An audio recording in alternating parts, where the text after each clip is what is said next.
Okay, so we continue this one next lecture. So immediately arrive this one. So last is nothing but formulation of LPP is there. Formulation of LPP is there. What is the formula for that one? Very simple one. Tell me the formula. Maximize or minimize? Maximize is there. Maximize. Which have to maximize? Z is equal to. क्या है इसका maximum function? Maximum function is nothing but 13.5x plus 55y. Subject to the constraint here. Here the constraint given to us. Subject to first constraint is the x plus 2y less than equal to 10. Second is nothing but 3x plus 4y less than equal to 12. And x greater than equal to 0, comma y greater than equal to 0 is there. This one. So very simple and very interesting bit is there. Once you know the how to formulate the LPP, you require only 4 steps: decision variable, objective function, constraint, and then formula. Like that. Very simple. Very interesting and very simple. So now we proceed to the next question.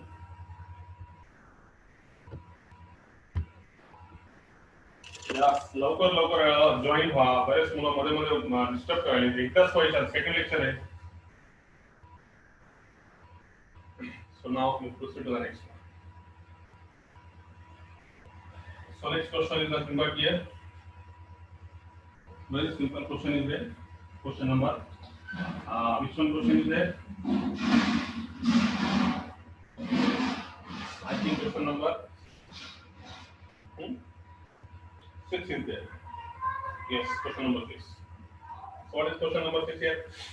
Read carefully. अब number of question तुम्हाला solve करता है स्वतः नहीं मगर question काय? A company manufactures two types of fertilizer, F1 and F2. बोलो कितने टाइप के फर्टिलाइजर है? दो टाइप के. So let company manufacture let X number of fertilizer F1 and Y number of fertilizer F2 be manufactured by company. पहिली step. Then X greater than equal to 0, Y greater than equal to 0. Listen carefully here. Two types of fertilizers are there, F1 and F2. So how to declare decision variable? कैसे declare करेंगे? Let X number of fertilizer F1 and Y number of fertilizer F2 be manufactured by company. Then X greater than equal to 0, Y greater than equal to 0. ये होगा पहली step. Decision variable खत्म. क्या लगा? एक बार फिर से रिपीट करते हैं इसमें अपन. दो टाइप के फर्टिलाइजर है F1 F2. So let X number of fertilizer F1 and Y number of fertilizer F2 be manufactured by company. Manufactured by company. Then X greater than equal to 0, Y greater than equal to 0. पहली step. अगला objective function. पैसे का खेल. खेल पैसे का. Objective function.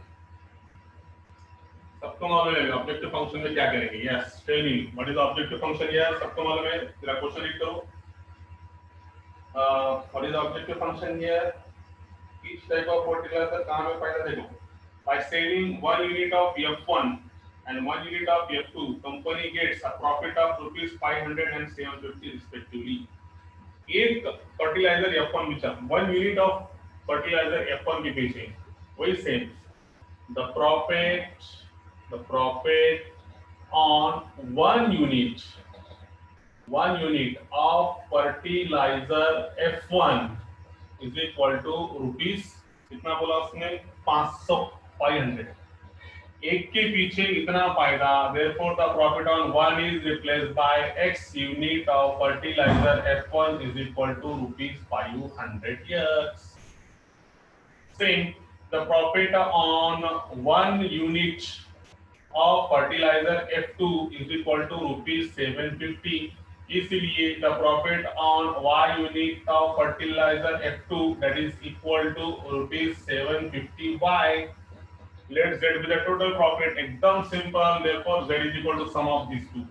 500x plus 750y, which is to be maximized. ये होगा उसका ऑब्जेक्टिव फंक्शन. अब देखो इसका. अब इसमें उसने क्या बोला? Each type of fertilizer required two raw materials A और B. मतलब ये फर्टिलाइजर तैयार करने का तो दो प्रकार के रॉ मटेरियल है. जैसे आपके पास केमिकल तैयार करने के वास्ते P और Q था, तो यहाँ पे F1 और F2 तैयार करने के रॉ मटेरियल क्या है अपने पास A और B और the number of units of A and B required to manufacture 1 unit of सब दिया उसने इसमें सिर्फ टेबल तैयार करो और आनंद पाओ क्या कहता हूं इसका टेबल कैसा आएगा कंस्ट्रेंट तीसरी स्टेप क्या है इसका constraints so what are the constraint here very simple constraint कैसे आएंगे इसकी एकदम सिंपल कंस्ट्रेंट कंस्ट्रेंट के लिए देखो टेबल सबके लिए देखो वही टेबल होता है बार बार थोड़ा पुलिस कॉल दे रहा हूं तो वो इसमें चाहते हैं थोड़ा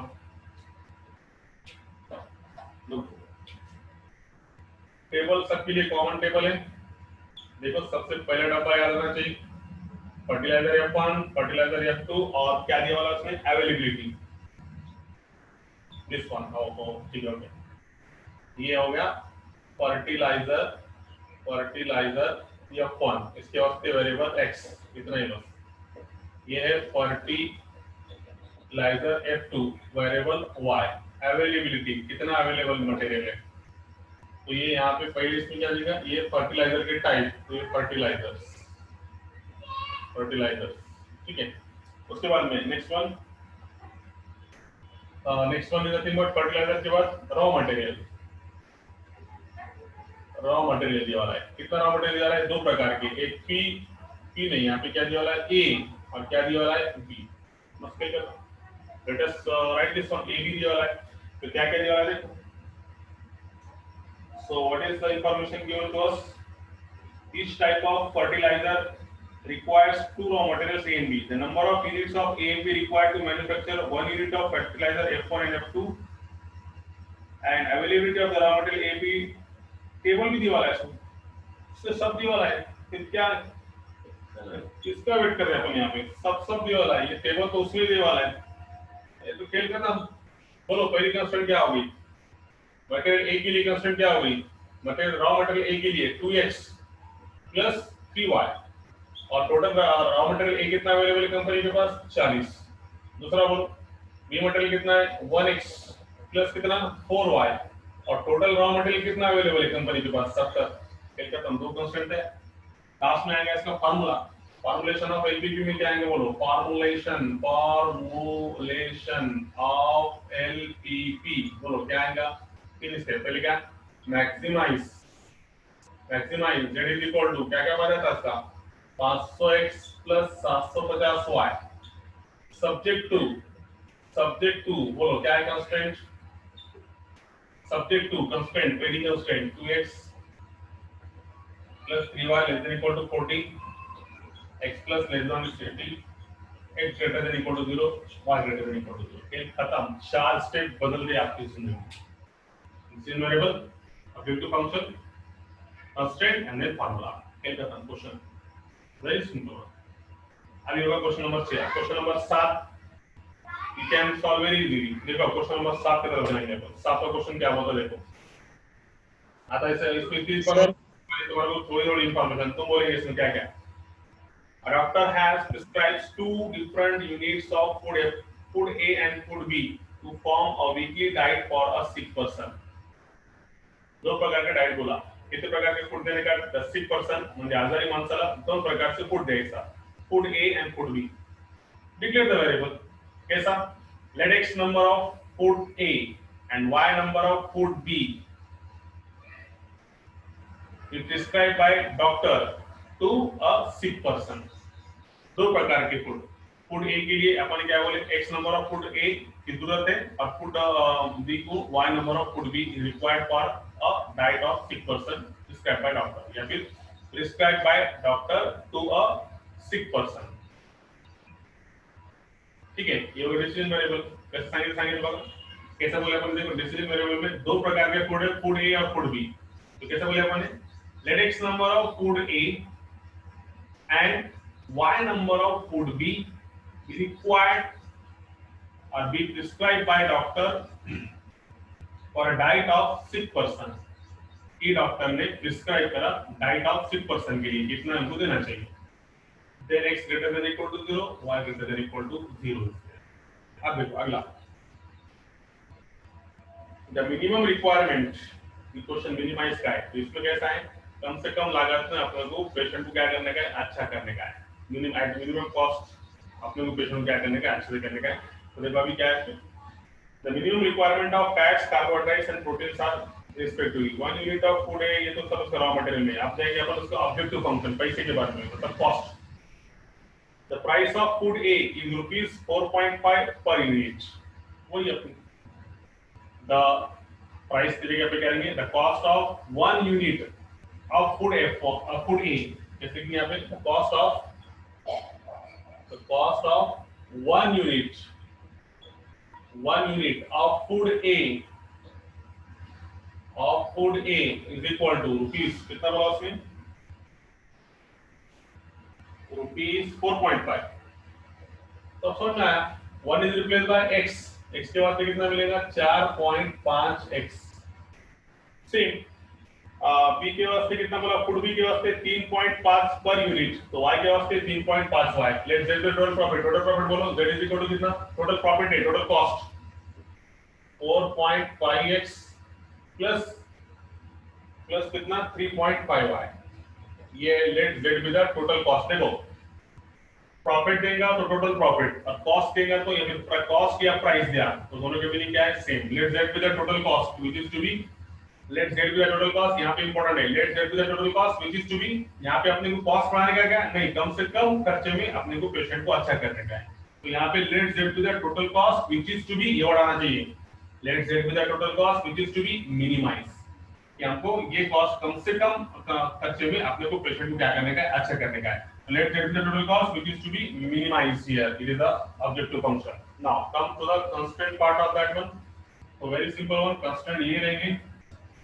Same constants are there. बोलो कितने प्रकार के फूड है, तो यहाँ पे फर्टिलाइजर की जगह पे आ जाएंगे फूड्स। कितने प्रकार के फूड है, फूड F1, फूड ए दी वाला है सॉरी, और फूड बी, फूड बी। और यहाँ पे क्या है, रॉ मटेरियल है। यहाँ पे फूड्स में क्या रहता है, रॉ मटेरियल रहता है, क्या इंग्रेडिएंट्स रहता है। इंग्रेडिएंट्स मतलब क्या क्या देना चाहिए उसके अंदर, फूड में क्या रहना चाहिए तुम्हारे इंग्रेडिएंट्स। तो इंग्रेडिएंट्स कितने तुम्हारे, 3 प्रकार के हैं मेरे ख्याल से, 3 प्रकार के इंग्रेडिएंट्स हैं। इतने केयरफुली 3 प्रकार के इंग्रेडिएंट्स, क्या क्या देना चाहिए उसको अपन में, फैट्स, फिर क्या होना चाहिए फूड में, कार्बोहाइड्रेट्स होना चाहिए, फिर क्या देना चाहिए उसमें, प्रोटीन मिलना चाहिए उसमें। जो फूड देंगे अपन उसमें ये 3 चीज होना, जो भी अपन डाइट ऑफ 6% को जो डाइट देंगे उसमें 3 चीजें होना, फैट होना, कार्बोहाइड्रेट होना और प्रोटीन होना। तो फूड में क्या क्या कंटेंट है देखो उसमें, रीड केयरफुली है। और यहाँ पे अवेलेबिलिटी नहीं, यहाँ पे क्या मिनिमम रिक्वायरमेंट, मिनिमम मतलब कम से कम इतना देने का उसको। मिनिमम रिक्वायरमेंट फैट की कितनी होना, कार्बोहाइड्रेट से कितनी होना और प्रोटीन से कितनी होना। देखो फूड ए के वास्ते क्या क्या है, 4 units of fats, 14 units of carbohydrates and 8 units of protein। उस तरीके से फूड बी के वास्ते 6 फैट, 12 कार्बोहाइड्रेट्स और प्रोटीन के लिए कितना 8। और टोटल फैट्स अवेलेबल है कितना आप देना चाहिए, कम से कम 18। कार्बोहाइड्रेट्स कितना देना चाहिए 28, ये स्लाइड है, और प्रोटीन कितना देना चाहिए 14। ये सब इंफॉर्मेशन क्वेश्चन में दिया वाला है, रीड द क्वेश्चन केयरफुली है। The minimum requirement of fat, carbohydrate and proteins are, ये मिनिमम रिक्वायरमेंट है 18, 28 एंड 14। उसके बाद 1 unit of food A has 4 units of fats, 14 units of carbohydrates and 8 units of protein। उसके बाद 1 unit of food B contains 6 units of fats, 12 units of carbohydrates and 8 units of protein। ठीक है सब कितने constant, 3 constant, 4x + 6y। ये क्या है इसकी मिनिमम रिक्वायरमेंट, कम से कम इतना, ज्यादा से ज्यादा अपन भी दे सकते हैं, मतलब कैसा भी ज्यादा से ज्यादा मतलब ग्रेटर देन इक्वल टू 18। ये लक्षात आलं पाहिजे सगळ्यांचा। क्वेश्चन मैक्सिमम प्रॉफिट तो लेस देन इक्वल और मिनिमम रहा तो it is a greater than equal comes here. Very simple one. So here we can see that here 4x + 6y less than equal to greater than equal to 18। ये important, यहाँ पे greater than equal आएगा। 14x + 12y greater than equal to 28। और last में 8x + 8y, 8x + 8y greater than equal to 14 is there। ठीक है ना, constant. और लास्ट में क्या है उसका फार्मूला, फॉर्मुलेशन ऑफ एलपीवी सबको मालूम है क्या है, इसको फॉर्मुलेशन ऑफ एलपीवी क्या आएगा, स्टार्ट कहां से आएगा, minimise minimise z is equal to z था ना अपना यहाँ पे z कहाँ गया z कितना है इसमें minimise z is equal to 4.5x plus 3.5y subject to key constraint 14x 4x plus 6y greater than equal to 18 14x plus 12y greater than equal to 28 8x plus 8y greater than equal to 14 and last one is x greater than equal to 0 y greater than equal to 0 this is all about the question number 7 is there